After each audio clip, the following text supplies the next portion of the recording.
barely 300 yards from the relative safety of a foam carpet on West Midlands Airport's runway 1. The moment for me was when he said, "We're going to try and stretch it."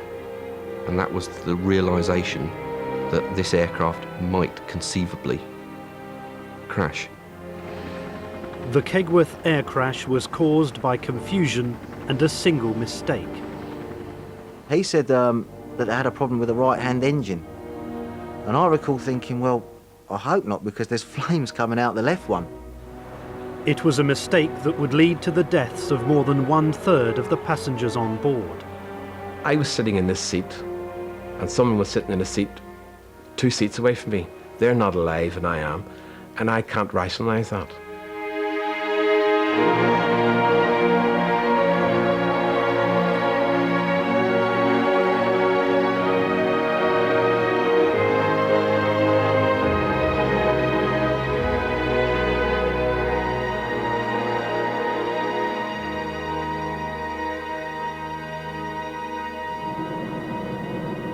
Heathrow Airport, Sunday the 8th of January 1989. Among the flights scheduled to take off this damp evening was the regular 1930 British Midland shuttle to Belfast. 118 passengers and 8 crew were on board. I'd been on New Year's leave from the army. I'd asked for a smoking seat. In those days, there was a smoking section at the back of the plane, and I had the very back left-hand corner seats by the window. Alice and I are non-smokers, so we always sat at the front of the plane. We were positioned right the aisle before the very front of the plane, so that would be row 2. Flight BMA 92 took off at 8 minutes to 8. We took off very, very, very fast. We climbed very fast. I remember thinking this plane was going really well. We just seemed to go along the runway and just lifted off so quick. There seemed to be a tremendous amount of power. The climb was impressive. The Boeing 737-400 was fresh off the production line and had been in service for only 2 months. It was so new that Captain Kevin Hunt and his first officer David McClelland had only just finished a course on the new high-tech array in the cockpit. The plane quickly climbed to 28,000 feet and was now flying on autopilot.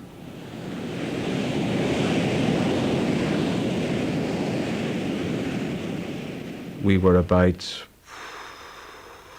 10, 12 minutes into the flight when there was a problem. Just suddenly there was a massive vibration. The whole aircraft shook violently. The emergency lights came on to say about fasten your seatbelts.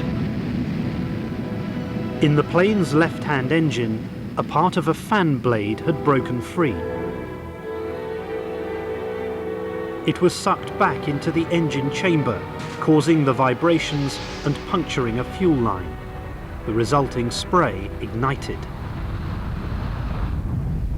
I could see out the left-hand window what looked like flames emanating from the front of the engine. Tongues of actual flame, as well as sparks, almost as if you were using a grinder on a piece of metal. Those kind of sparks shooting past the window at some speed. From the flight deck, Captain Hunt and his co-pilot couldn't see the engines. To check what was wrong, they had engine vibration gauges. But 14 years flying experience had taught Captain Hunt that these were unreliable, so he ignored them. His recent training course hadn't stressed that the gauges on this brand new plane worked perfectly. Meanwhile, smoke had started to come into the cabin. I could see a streak of bluish smoke down the centre of the aisle. I remember just getting a short whiff of that in my nostrils and thinking, well, I could see the fire outside, and I got this smell, and I thought to myself, well, why on earth the fire's outside and the engine, why is the smoke coming inside? The plane's black box recorded what happened next. It's a fire coming through. Which one is it? It's the left, it's the right-hand engine. OK, throttle it back. The first officer had assumed the smoke was coming into the cabin from the right engine, and therefore that was where the fire was. But he was wrong. In the older 737s, air is fed into the cabin from the right-hand engine. But on this new plane, air was also fed in from the left. Along with the air came smoke. It was another area not covered in the recent training course. 2 minutes and 7 seconds after the emergency began, the right-hand engine, still in perfect working order, was shut down. Shortly afterwards, Captain Hunt spoke to the passengers. He did say we have a fire on the right-hand side. And I recall thinking, well, I hope not, because there's flames coming out the left one. The captain's mistake was noticed by many of the 118 passengers. It was also spotted by 3 of the cabin crew. Yet no one informed the flight deck that they had turned off the wrong engine. I thought, no, surely they know what they're talking about, they know what they're doing. No matter what he would have said, I would have still thought he would have known, beyond any shadow of a doubt, which engine was blowing up.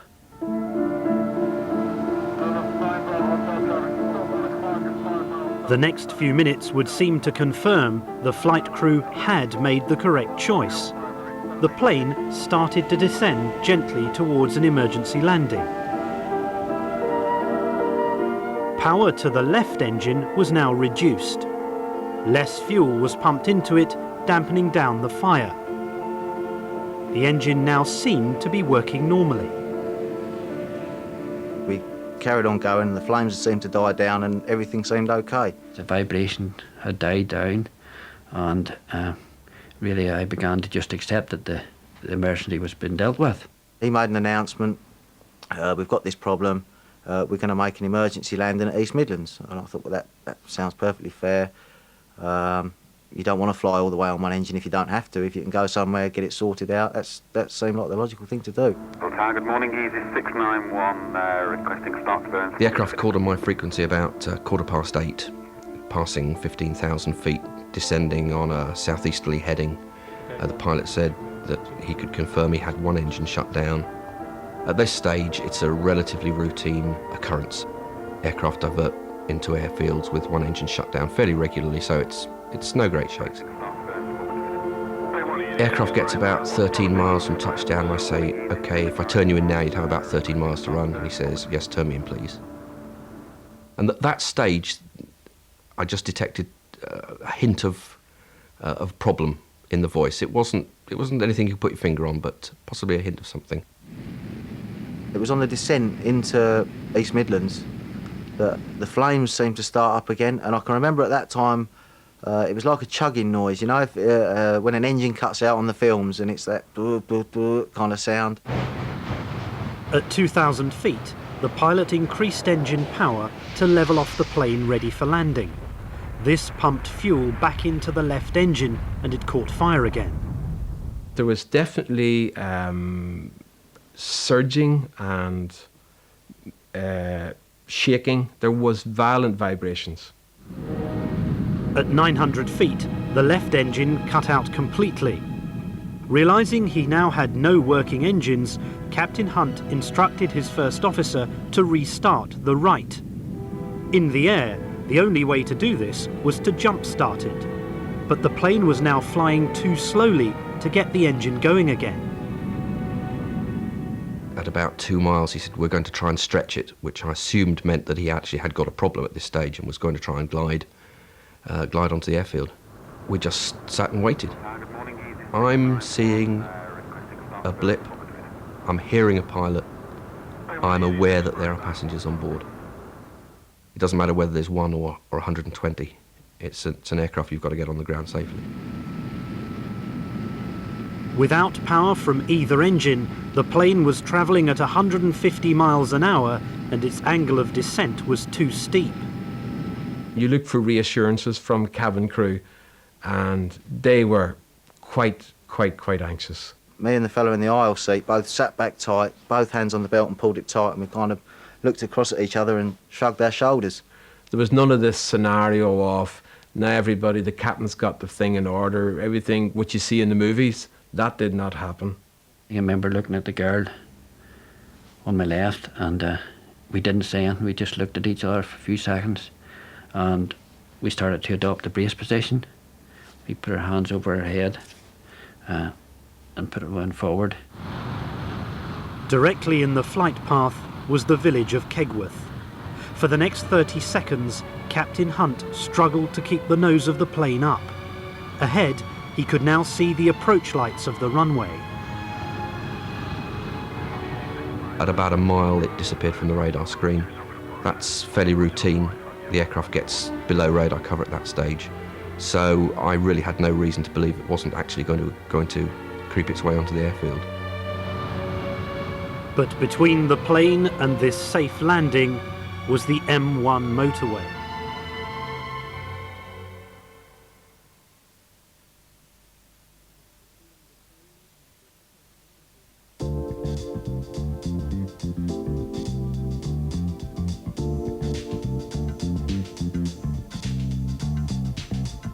Got to make the right choice.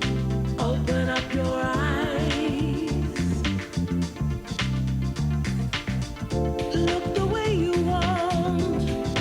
Open up your eyes. Choose your style at Specsavers Opticians. Open up your eyes.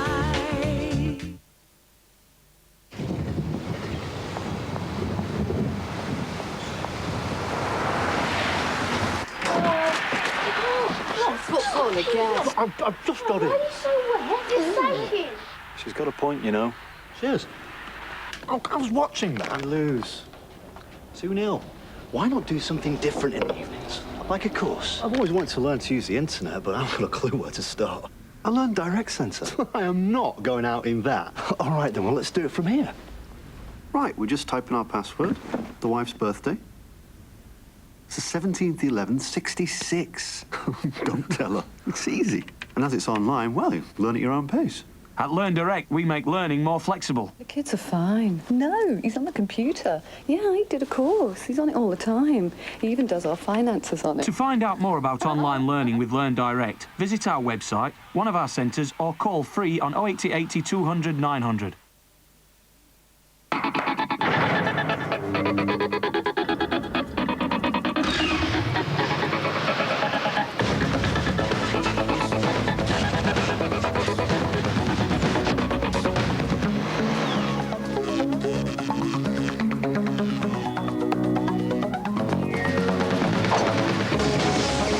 Intel Pentium 4 processor, the center of your digital world.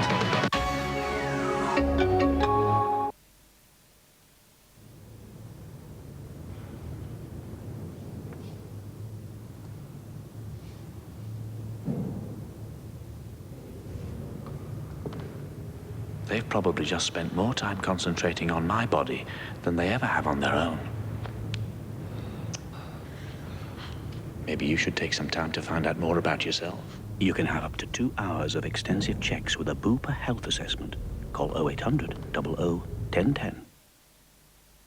The new Colgate Actibrush, proven to clean better than an ordinary toothbrush. It's simply a better clean. Look around you. It's the big ideas that change the world. The wheel, electricity, aeroplanes, the internet. Now that is a big idea. With it, you could find a bigger house, a better school, a better job. You can buy shares while you're eating your porridge. Get a personal loan halfway up Mount Fuji. Pay your bills in the middle of the night in your gym jams. It's a liberating experience, I can tell you.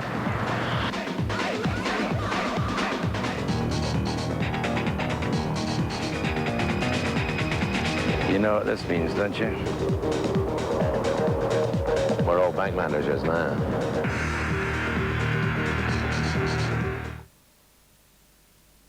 Don't just sit there. You could save up to 20% on motor insurance. Pick up the phone or buy online at directline.com now.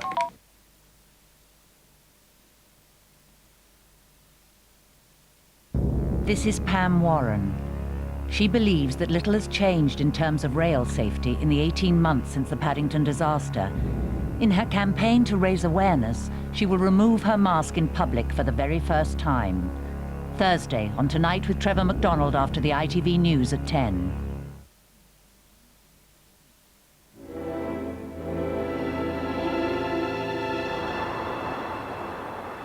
It was now 20 past 8. Just feet away from cars travelling along the M1, the 126 passengers and crew on flight BMA 92 were seconds away from impact. We were just returning from the boat show, going back to Humberside, and was travelling north on the carriageway here. And one of the crew off a lifeboat at Widensea spotted an aircraft coming in over from the east there, very low, circling in. And he said, "Good God," he says, "look at that plane's on fire."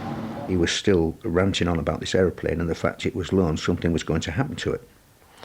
The police car pulled in ahead of us, and all of a sudden, as we were watching him, his co-driver, passenger, obviously went onto the radio for some reason. And with that, he waved to us when he shot off up the junction towards East Midlands Airport. Ambulances, fire, police, etc. were responding to the airport, and we were sat there on the runway, looking and waiting for the aircraft. We knew roughly where the aircraft should be positioned in the sky to make a normal approach, and this aircraft was sinking below where we'd normally expect it to be. 29 seconds before impact, the ground proximity warning sounds in the cockpit. Terrain. Pull up. I should have got in the brace position, but like I say, it never registered. I thought it meant bumpy, not a proper crash. I had read the instructions on the door, which was on my right-hand side. I recall during that time in the brace position thinking that no matter what happens, I have to keep in mind to get that door open. The plane was now just 100 feet from the ground and dropping at a rate of 8.5 feet a second. There was more vibrations, more noise. And suddenly the voice came over, "Prepare for crash landing." Whereas before I had held Alice's hand, this time I put my right arm round her and said, "I love you." That was it. The impact was the hardest thing I've ever felt in my life. We just seemed to hit that ground absolutely flat out. It just hit the ground, and it must have come up again, because then we had a second impact. The plane had been heading towards the ground at 132 miles an hour. The first impact was in a field just feet from the M1. The force of the second impact split the plane into three and pushed it up the steep northbound embankment.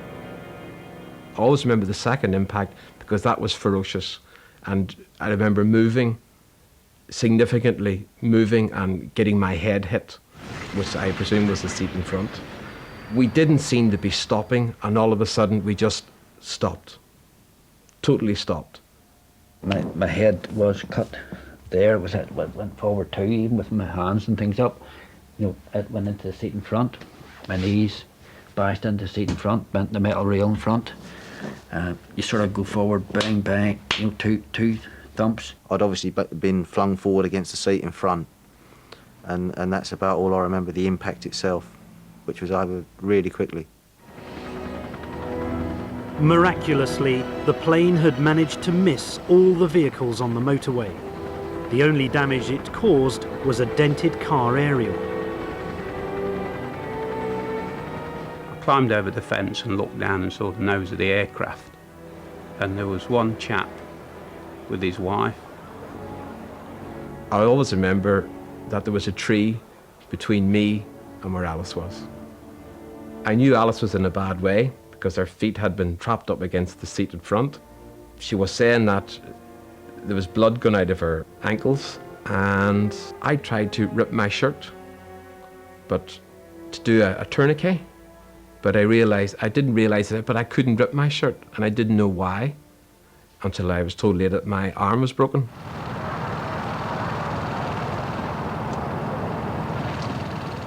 Looking down the slope, I was looking straight into the open end of the centre section of the fuselage, and there were still people sat in the seats, belted into the seats.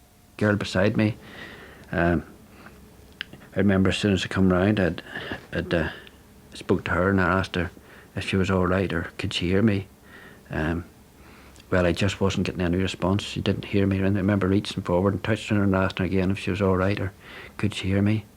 I just got no response. 39 passengers were dead. 8 more would die later from their injuries. But 88 people had survived. I was in the tail section, which was kind of stood up on end. Being in the back left-hand corner seat, it's very difficult to describe. It was like the whole thing was twisted inside as well, and my seat was kind of on its side. When they give you the safety talk at the start, and they say your exits are here and follow the lights along the pathway. I mean, I couldn't even see the pathway, never mind the lights. It really was all messed up inside. I was able to pull myself together and say, get that hatch open. And I remember I wasn't able to move my legs at the time, but I was able to push myself from my seat forward and grab the hatch, and you turn it round and you bring it in, you throw it out. And I remember hearing that banging down onto the wing. A fireman had come to the door. He had a torch in his hand. He handed me the torch and asked me to tell the people that the emergency services were here and help was at hand. The danger now was fire from the fuel pouring out of the plane. The fuel is predominantly in the wing sections of the aircraft, and also when that's ruptured, the fuel then obviously runs away. And at that time I thought it was funny that it was absolutely soaking wet, and there was just like a river coming down the embankment, down the mud into the dike and over the wings. I could hear someone on a loud hailer outside who said, all non-emergency personnel stand clear, it's leaking fuel. The type of fuel that the aircraft use is basically a mixture of kerosene and high-grade petrol, so it makes it very flammable and very, very hot. That was the scariest point out of the whole episode for me. Once it was down, there was no way out. There was no way you could see to climb out or get out, and you couldn't see anyone coming. But the final position of the aircraft, tilted up an embankment, would prevent the lethal fire that normally results from an air crash. It would save the lives of those not killed on impact.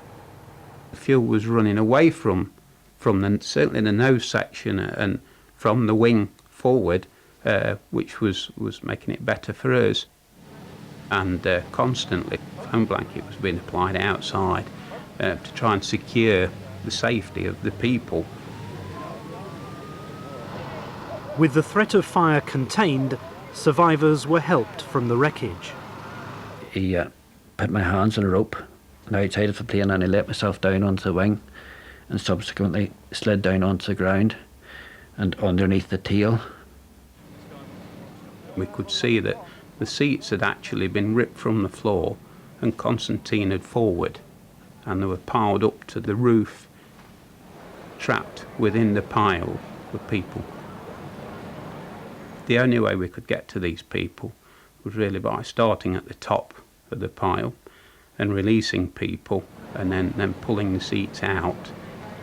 And there was people outside then who were actually removing them. I said the best thing we can do is make a double line of people down this embankment. I said, and wedge yourselves in, because we're going to start taking bodies out and we'll pass them down between us like a chain. And that's what we started to do. I can remember being kind of carried down the grass bank. They carried me down and they put me in the back of an ambulance. For 8 hours, 700 rescuers worked to free those still trapped. All 8 of the crew survived. Captain Hunt, his legs crushed by the impact, was cut from the wreckage 2 hours after the crash. The last passenger was airlifted to hospital 6 hours later.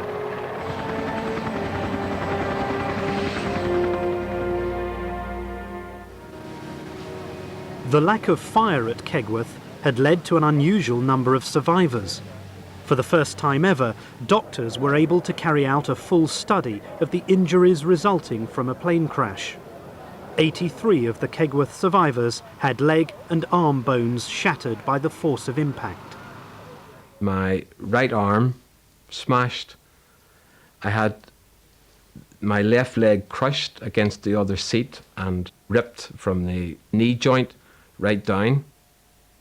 I had ribs broken from the probably the seat belt or the movement of the seat, and I had head injuries. Alice was the worst one because she had been impacted against the seat in front at the ankle, so she suffered massive damage to both legs. They did everything they could to try and save her legs. And it was Alice's decision, not surgeons or anyone else, whether she would have an amputation or not. And she made that decision. I couldn't have done it, but she decided that that's the best way to maybe make the best of her life. The severity of the injuries at Kegworth were in main caused by the brace position passengers adopted before impact.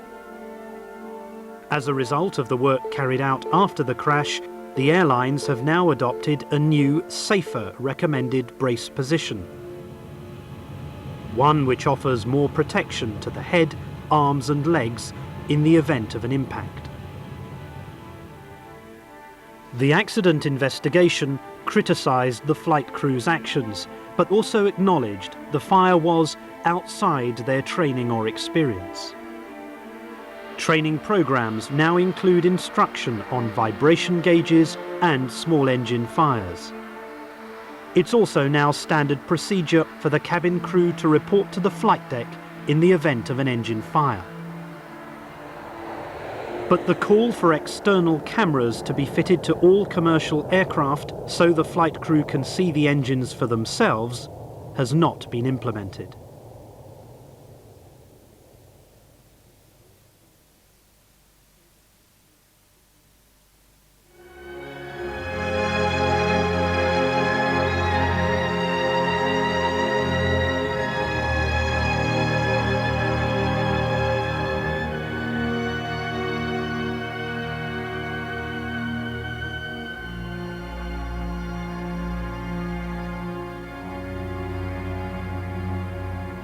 If you're distressed and need to talk to someone, you can call 0345 90 90 90 any time of the day or night.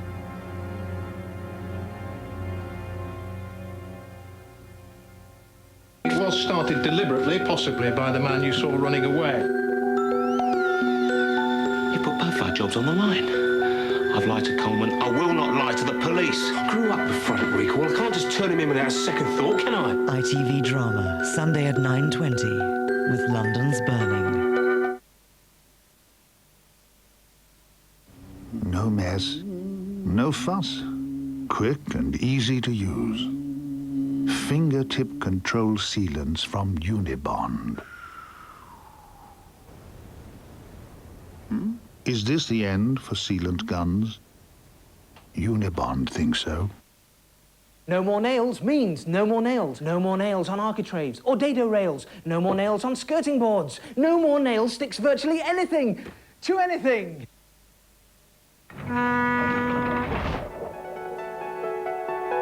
It's my mission to make sure you get the best of the catch.